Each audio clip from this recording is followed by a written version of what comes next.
I'm Kate, a 40-year-old woman juggling a part-time job and the demands of our home. Ted, my husband, is just a couple of years older, and we share our lives with a beloved cat. We've been married happily for 15 years, although I wouldn't say it's been without its challenges. One of the biggest disappointments has been our inability to have children. Another source of frustration is Ted's reluctance to pitch in with household tasks, despite his modest earnings. He tends to relax and avoid responsibilities on his days off. Ted has always been close to his mother, who lives nearby. Since his father's passing, he visits her often, claiming she's lonely, though I know she's far from frail. In fact, she can be quite difficult and lacks refinement. Just the other day, I stood in line at the grocery store when an unexpected loud noise escaped me. A mortifying moment. In my embarrassment, I turned around and hastily pointed the blame at the person behind me.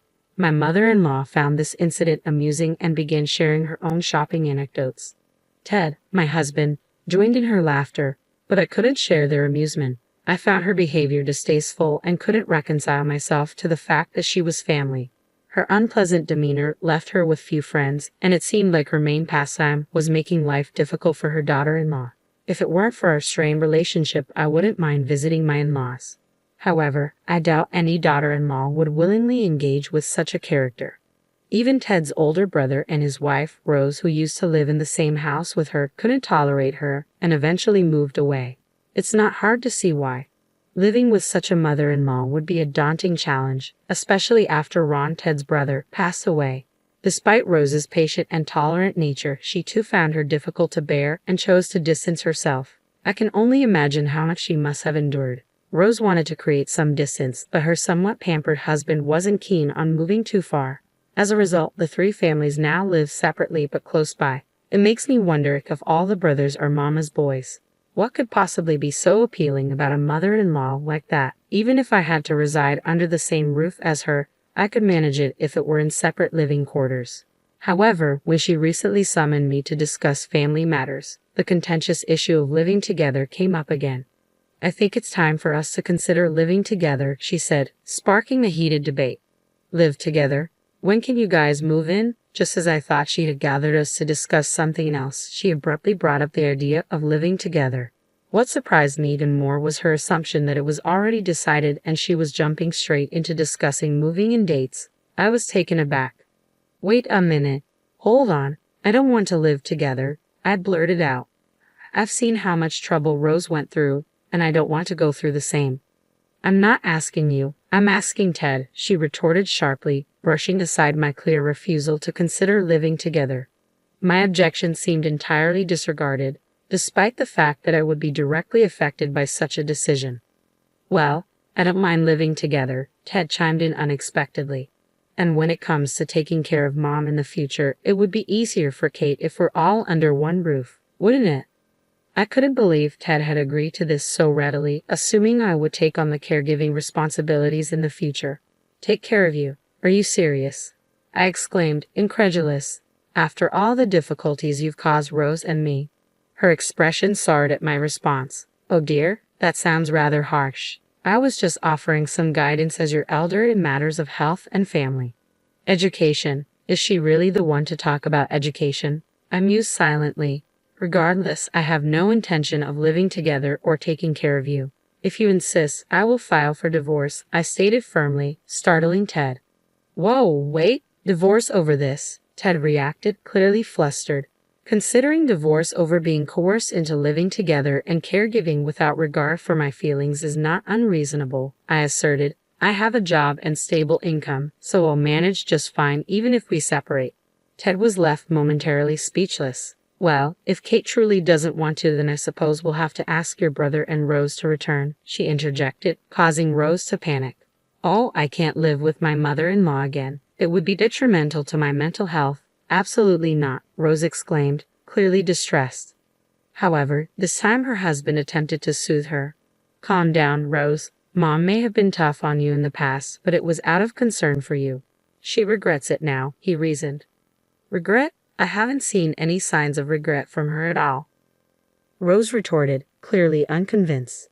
Yeah, you never argue back no matter what I say, so it's not much fun for me either. It's tough when a daughter-in-law is as straightforward as Kate, but it's also difficult when she doesn't express her thoughts, her brother-in-law added unexpectedly. Rose was left speechless at his unexpected remark. Standing beside her, I too was taken aback and rendered speechless. Rose had always been a homemaker. If you divorce, you'll struggle financially right away. Kate works diligently. Unlike you, remarked the brother-in-law, prompting the mother-in-law to chime in. It's true, Rose. If you continue to be selfish, your husband might leave you. When a woman lacks good looks and a good figure, she ends up alone on the streets. I couldn't believe the mother-in-law's lack of remorse. She seemed to be escalating further. Rose used to be so pretty when she was young. Now she's gained quite a bit of weight, she continued, seemingly oblivious to her hurtful words. I wondered where this conversation was heading. Did you hear about those big deals? The zoo deals? I'm interested, I murmured, trying to change the subject. But the brother-in-law burst into laughter. Oh, that's terrible. Are you comparing me to a seal? Rose choked back tears as she spoke. I felt flustered, wanting to comfort her, but the mother-in-law and the brother-in-law continued their insensitive banter. No, it's just a misunderstanding. I was talking about the upcoming event at the zoo, right, brother-in-law? The mother-in-law interjected hastily. Seals wave their flippers and go ho-ho, don't they? Ho-ho, it's a spot-on imitation. To my disbelief, the brother-in-law and mother-in-law began imitating a seal, flapping their hands at their sides. Stop it, please. Are you both out of your minds? I exclaimed, shocked by their behavior. Rose couldn't hold back her tears and stormed out of the house. I hurried after her, chastising the mother-in-law. How can you both be so thoughtless and disrespectful? It's no wonder Rose and I refuse to live with you. Ted interjected angrily. You act all high and mighty because you work, but you're just another woman trying to make it on her own. You'll end up on the streets like Rose. Don't think of threatening divorce. You'll regret it. His words stung deeply. While I was in a more stable position than Rose, I couldn't easily dismiss the idea of divorce either. I absolutely refused to live together, I declared firmly before storming out of my in-laws' house. My priority was finding Rose and offering her comfort. After searching through town, I spotted Rose walking slowly. Rose. Kate. Rose turned, her tear-streaked face showing her distress. I managed to calm her down and led her into a nearby cafe. I can't take it anymore. I've always been bullied by my mother-in-law, and Ted never supports me. I sympathize with her.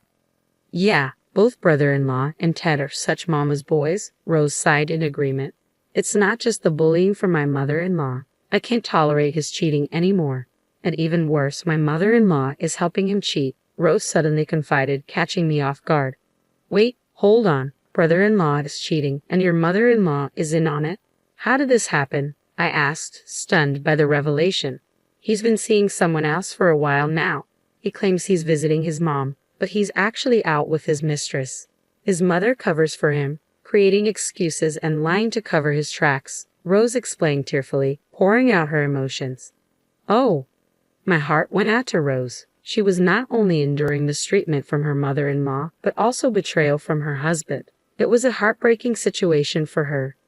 I understand why you're upset. It's heartbreaking, but why endure it? You don't have to put up with this, I said, hoping to console Rose. But instead of finding solace, Rose looked at me with a puzzled expression. Why endure it? I thought you were enduring the same thing, Rose replied cryptically. What do you mean? I asked, puzzled. Rose then proceeded to unveil a shocking tale. After listening to her story, we both agreed to join forces and seek retribution against our in-laws. The behavior in that household was simply outrageous. There was no reason for us, as wives, to endure their ridicule in silence. We vowed to repay them double for the humiliation they had inflicted upon us and to assert ourselves once and for all. A month after Rose and I made our decision, our mother-in-law quietly summoned us once again. Without informing our husbands, Rose and I made preparations, seeing it as the perfect chance. With determination in our hearts, we set off for our husband's family home. I really think one of you should move in with me. Our mother-in-law brought up the topic of living together again. I'm getting older, and eventually you girls will have to take care of me. Think of it as practice. Before I could respond, Rose intervened firmly. I won't do it. I refuse to live here under any circumstances. If that's what it comes down to, I'll file for divorce. Her tone was resolute this time, catching our mother-in-law off guard. Ridiculous. And what about you, Kate? Our mother-in-law turned to me next. Huh? I was caught off guard. So, you want us to live with you because you expect us to take care of you, right? I clarified. Well, yes, that's part of it, but I also don't want to be alone. I want to live with one of my sons, she explained. When neither Rose nor I agreed, our mother-in-law's impatience grew. Can't you girls understand a simple request? This isn't a request, it's an order. You will live with your husbands here. Rose and I exchanged a glance and shook our heads in unison. We refuse. Perhaps someone else can fulfill this role instead, I declared calmly. With that, I spread a handful of photos across the table. What is this? Brother-in-law and Ted gasped in surprise. These photos are evidence that both brother-in-law and Ted have been cheating, I stated firmly, laying out the pictures on the table. They showed them entering hotels with other women, kissing in the shadows near telephone poles. So, you've been cheating together, such loyal brothers, I continued, addressing them directly. It appears our mother-in-law knew about this and helped cover for you both. And now, after all that, you have the audacity to ask us to live with you and care for you. How shameless. Rose nodded in agreement beside me. If you need care, ask these women in the photos. As for us, we're divorcing you and will not live with or care for you. But that's a problem, our mother-in-law stuttered nervously. A problem? We don't see any problems here, right, Rose? I said, turning to her. Rose grinned confidently. If you get divorced, you'll be the one with problems. A housewife like you won't survive on your own. Brother-in-law erupted in anger. Was he trying to imitate a sea lion again, like he did a month ago? Not this time. The threat of divorce is not a bluff, Rose replied calmly. I won't have any issues. I plan to secure substantial compensation from you. Additionally, I intend to demand compensation from your mistress. With that, I should be able to rent a small apartment and rebuild my life. It will require finding a job, but I'm determined to stand on my own. I'll support you, Rose. We both agreed to stand together and confront the situation. With my personal savings, I can manage for now. Once Rose secures compensation from her husband and his mistress, she'll repay me with a small amount of interest. We must extract money from these two, no matter what. Oh, Ted, I intend to seek compensation from both you and your mistress, even with my job. Finances are tight for a divorced woman in her 40s. I declared firmly to Ted, who looked stunned. I'm sorry, it was just a mistake. I didn't mean anything serious, Ted pleaded. Whether it was serious or not, an affair is an affair. I've already spoken with a lawyer, so please contact them, I said, handing both Ted and brother-in-law business cards from the same law firm. The lawyer's name on the card was identical for both. We both hired a lawyer simultaneously and managed to secure a small discount on the retainer fee. Quite the bundle deal, you might say. A strategic move worthy of a savvy housewife. Wait, let's talk this through, please. Don't mention divorce. I'm sorry, I'm begging you. Ted and my brother-in-law both knelt and pleaded, but my mother-in-law grew even angrier and began shouting. If you're going to divorce, just do it. Can't handle a little infidelity from your husband? I don't need such an intolerant daughter-in-law. Rose suddenly burst into laughter, her confidence shining through. After all, a woman gains strength with a big move. Mother-in-law, you seem quite tolerant of infidelity yourself. Could it be because you've been in the same situation? Rose's words caught my mother-in-law off guard. What are you talking about all of a sudden? Didn't you have an affair back in the day? That's what the neighbors said, with a part-time student from Ted's swim club. What's going on with your family's DNA? I know your late husband was diligent, but where did you hear such nonsense? Maybe you should ask around, I retorted, puzzled by my mother-in-law's accusation. Well, we'll be packing our things now, Rose and I announced in unison, standing up with bright smiles. Enjoy your time. Following that, Rose and I returned to our respective homes, gathered our pre-packed belongings, and departed. We had already secured an apartment, where we met up later. Despite numerous calls from Ted and my brother-in-law, we ignored them all, leaving everything to our lawyer. Eventually, our dual divorces were finalized and we received our alimony. My mother-in-law's plan to have her daughters-in-law care for her failed, leaving her to rely on her two sons. Evidently, a dispute arose between my brother-in-law and Ted over who would take care of her. Come back, it was my fault. Let's start over. I'll be waiting for you at the restaurant where we used to go on dates. Every night, emails like these from my brother-in-law and Ted kept popping up on Rose's and my phones. After work, we would read them, share a drink, and laugh about our ex-spouses. "Hey, Rose, you remember which restaurant he's talking about?" I asked one evening.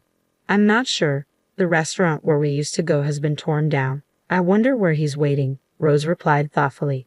It was just Rose, myself, and our cat now. After Rose found a job, she moved out of the apartment we had escaped from together, away from that toxic family.